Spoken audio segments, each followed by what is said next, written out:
O título dessa pregação é o desafio da fé frente ao medo. Lembrando que o contexto dessa situação que vai ocorrer, ela vem em seguida a algumas coisas que haviam acontecido. Lembrem-se que João Batista havia sido recentemente decapitado. E essa notícia havia recentemente chegado até os discípulos e até o Senhor Jesus.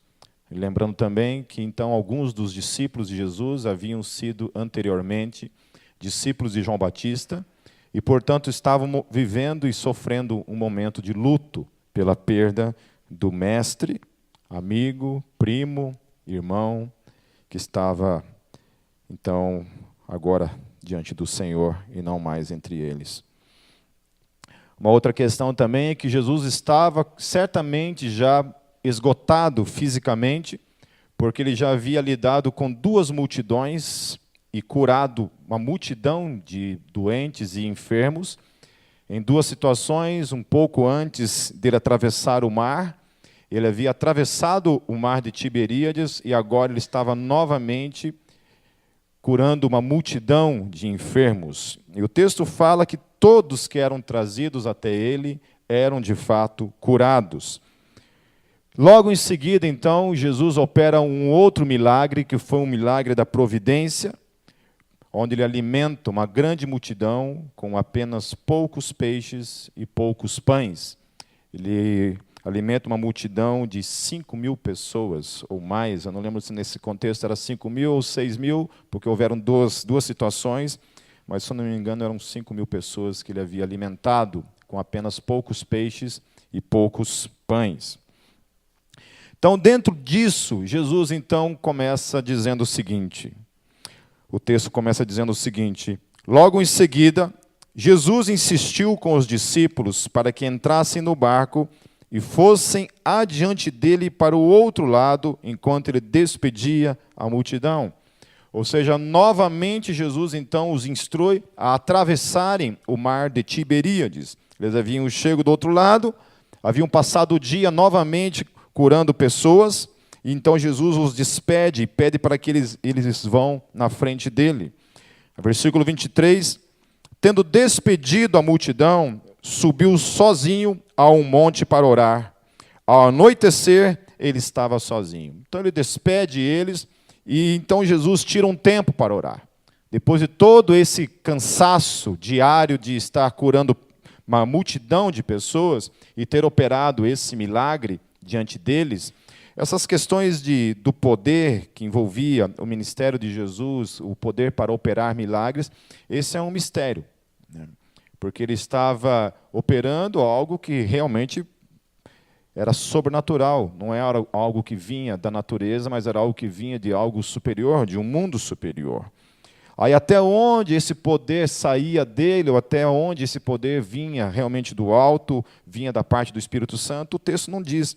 Mas ele estava muito cansado diante disso, por ter vivenciado todo o dia fazendo acontecer o seu ministério nesse mundo. E além disso, então agora ele vai tirar um tempo para orar. Talvez para refletir acerca da morte do seu primo e tudo mais. E talvez um pouco também de reciclar um pouco desse processo que acontece na nossa vida. Eu acho tremendo isso, porque isso nos ensina algumas coisas acerca de Jesus. E na vida de Jesus, ele nos deixa muitos exemplos, e um desses exemplos claros é que Jesus, o tempo todo, ele tirava esse tempo para orar, para estar com o Pai, para ter esse tempo de intimidade com o Pai. Eu fico pensando, se Jesus, sendo Deus, sendo um homem perfeito como era, um homem sujeito certamente às mesmas paixões que nós, não carregando uma natureza caída como nós, ou seja, de certa forma estava em uma certa, vou colocar entre aspas, vantagem, mas ele, mesmo nessa condição, ele não se achava no direito de ter, de alguma forma, de vivenciar o seu ministério e o seu tempo nesse mundo, sem tirar, várias vezes durante o dia, um tempo para buscar a Deus, um tempo para orar, um tempo para estar em intimidade com o Pai.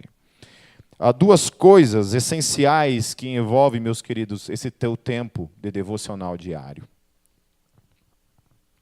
Eu não vou pedir para você levantar a mão aqui, mas quantos de vocês, diariamente, todos os dias, incessantemente, todos os dias, tiram tempo para estar com Deus? Quando eu falo para estar com Deus, eu não estou falando que Deus não está com você durante todo o dia.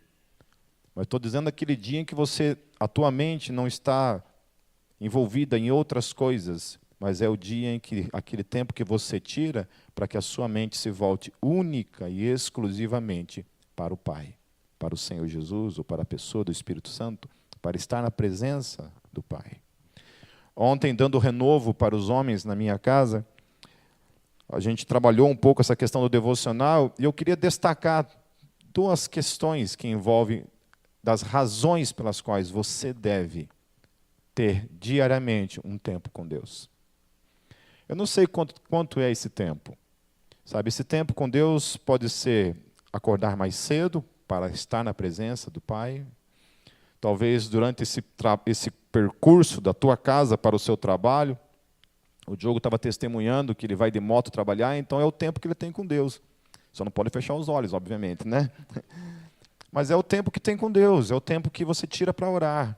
Eu fazia muito isso no ônibus. Sempre fazia no ônibus, não tinha carro na época. Entrava no ônibus, era o tempo que eu levava geralmente um livro, alguma coisa, para ler nesse tempo, que é um tempo realmente inútil. Você está ali parado, a não ser que você utilize ele para pregar o evangelho para alguém que está ao seu lado. Mas é um tempo essencial. Eu faço muito isso no carro também. Tem horas que eu pego e desligo o som do meu carro, e é o tempo, então, que eu tenho com Deus. Mas, essencialmente, esse tempo, que envolve o tempo de oração e o tempo de leitura bíblica, meus queridos, é inegociável que você tenha isso na sua vida. Inegociável, não negocie isso. Não negocie isso, porque isso traz sérias consequências na minha e na tua vida, quando nós não temos esse tempo juntos. Mulheres, se vocês têm um marido frouxo, que não tem feito isso na sua casa, você cobre isso dele em nome de Jesus. Amém? Senti umas irmãs olhando para o lado assim, ó. Tipo assim, saindo aqueles balãozinhos assim, né? Frouxo.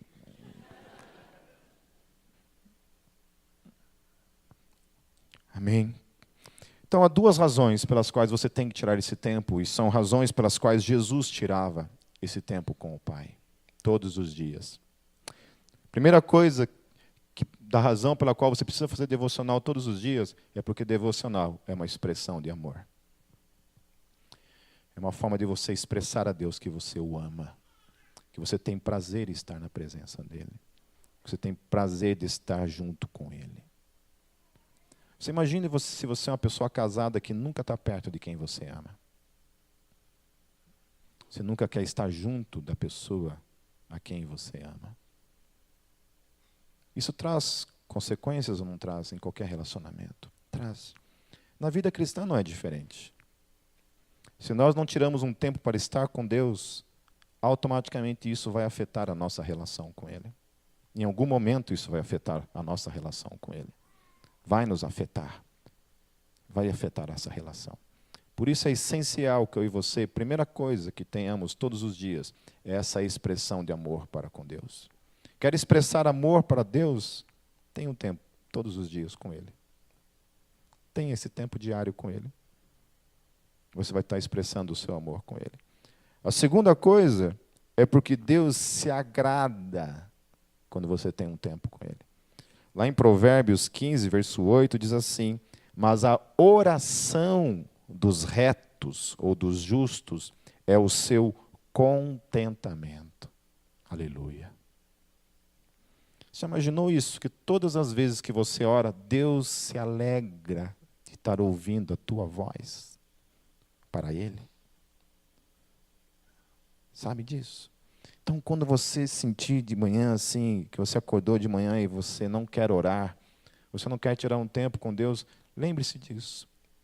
Que às vezes poucas palavras, com todo o esforço que você pode fazer naquele momento, saiba de uma coisa, você vai estar expressando o teu amor por Deus e vai estar agradando o coração dele. Ele vai talvez suspirar, eu estou conjecturando, mas ele vai suspirar e dizer assim, filho, como é bom ouvir a tua voz. Amém? Amém? Então, por essas duas razões e outras, mas essas duas razões apenas eu quero pontuar hoje, pelas quais Jesus também tinha esse tempo com o Pai. Ele tinha esse tempo com o Pai porque ele amava o Pai, ele queria expressar o amor dele pelo Pai. E a outra razão é porque ele sabia que o Pai se agradava desse tempo para com ele, assim como se agrada desse tempo com nós dois, com nós também. Versículo 24, o texto diz assim, mas o barco já estava a considerável distância da terra, fustigado pelas ondas, porque o vento soprava contra ele. Lá em João 6,19, diz que eles estavam mais ou menos numa distância entre 5 a 6 quilômetros da costa. Eles já tinham adentrado 5 a 6 quilômetros para o mar e estavam enfrentando agora um momento de ventos muito fortes, porém eles estavam sozinhos no barco. Jesus estava onde? Orando. Jesus estava lá na presença do Pai, vivendo a presença do Pai, e os discípulos deles se lascando no meio do mar. 5, 6 quilômetros do mar e Jesus lá orando. E aí lá em Marcos 6,48 diz que quando Jesus termina de orar, e Jesus vai então para se encontrar com eles, ele vê eles passando por essa situação lá da costa. Olha para eles e vê eles lá passando por essa situação. Eles estavam sozinhos enfrentando essa situação. Lembremos que muitos deles eram pescadores e já haviam provavelmente se deparado outras vezes com situações como essa que eles estavam enfrentando. Ou seja, como alguns deles eram pescadores, sabiam muito bem o que é passar por isso. E estavam novamente passando por isso. Mas isso não anula o problema. O problema sempre é um problema, não importa quantas vezes se depare com ele. Sempre é um desafio que exige coragem de cada um de nós. Amém? Uma vez eu praticava rapel.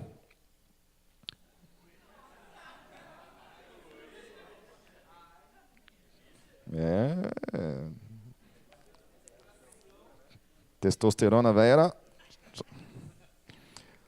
Uma vez eu fazia rapel, mas não tinha uma única vez que eu tinha que descer de rapel que eu não tremia nas bases. Tremia nas bases. Terrível. Olhava lá de baixo, moleza. Quando subia, tinha que descer o troço, as pernas tremiam, você tinha que pegar e meio que forçar as pernas a obedecerem, porque eu não queria encarar aquela... né? Porque a descida é na vertical, literalmente. Então era isso, precisava ter coragem. Então, sempre que você tem que enfrentar questões que envolvem problema na sua vida, problema é problema, cara. É isso aí. Mesmo que você se depare várias vezes com isso, você talvez fique um pouco mais cascudo com relação a isso, mas um problema sempre é uma coisa que vai exigir, de alguma forma, a coragem minha e tua. Versículo 25. Alta madrugada, Jesus dirigiu-se a eles andando sobre o mar. Aí eu acho tremendo, né? Porque o texto fala isso com uma naturalidade, né? Parece que Jesus estava andando de skate, sei lá, né? Jesus foi lá no shopping, andando sobre o mar. Fala uma naturalidade a coisa. Jesus andou sobre o mar. E aí o texto continua dizendo assim, quando o viram andando sobre o mar, ficaram aterrorizados e disseram, é um fantasma, e gritaram de medo. Vocês sabem que esse texto, se eu estivesse lá, ia acontecer 2 milagres.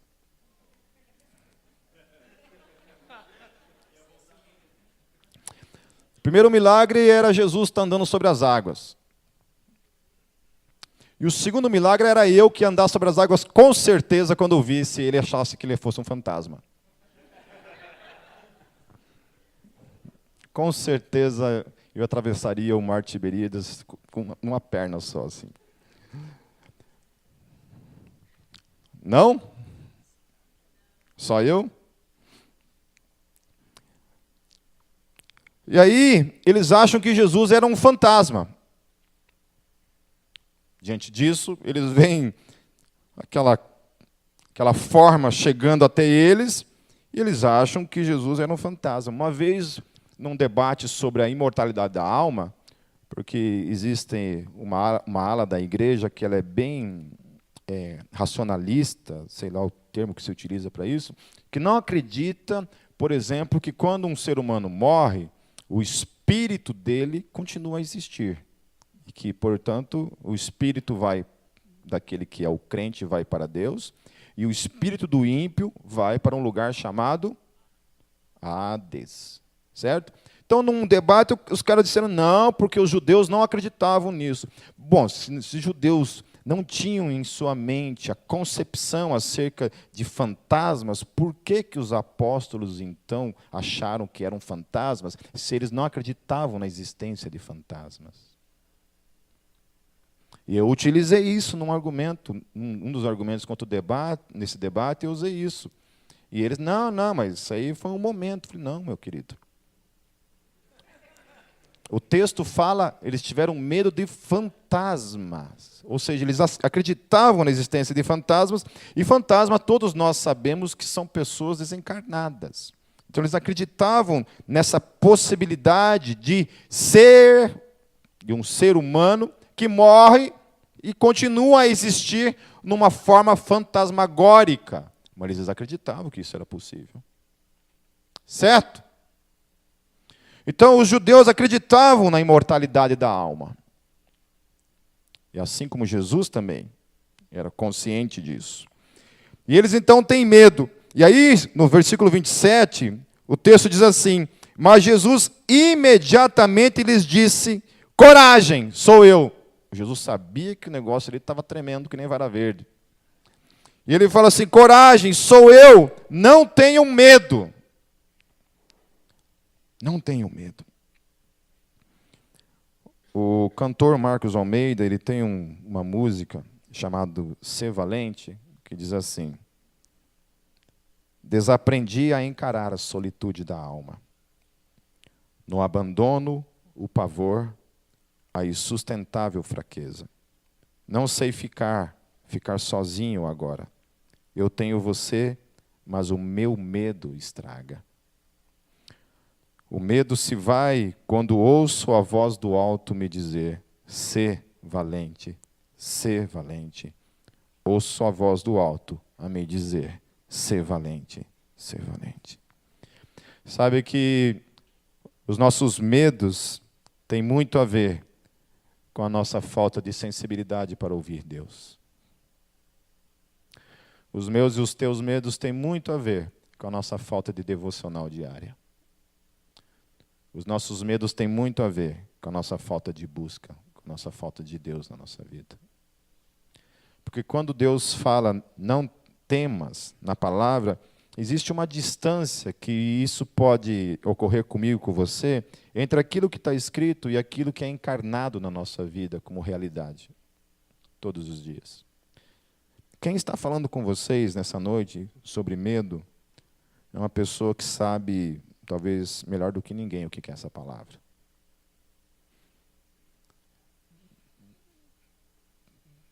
Eu sei o que é medo, desde criança.